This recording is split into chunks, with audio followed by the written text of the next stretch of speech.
Hey friends, who's hungry? Creamy corn casserole with smoky ham and cheese is easy, comforting, and perfect for holidays, potlucks, or family dinners. Preheat the oven to 375 degrees Fahrenheit.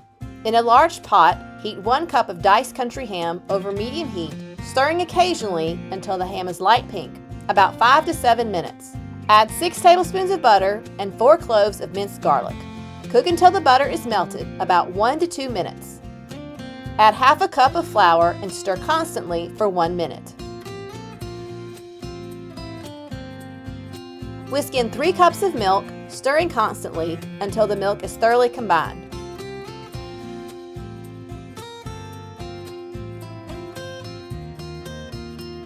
Bring the mixture to a boil and continue to cook until the liquid is thickened, about 2 minutes. Stir in 4 ounces of cream cheese, 2 ounces of Velveeta, 2 cups of grated cheddar cheese, and 1 teaspoon of paprika.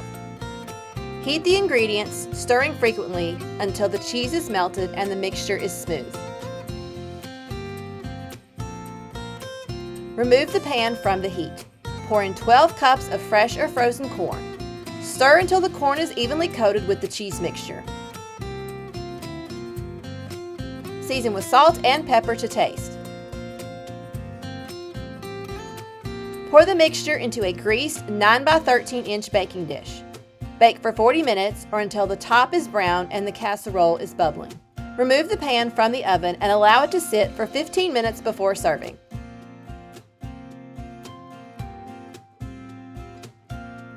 Looking for more recipes? Watch my next video and be sure to subscribe to my channel.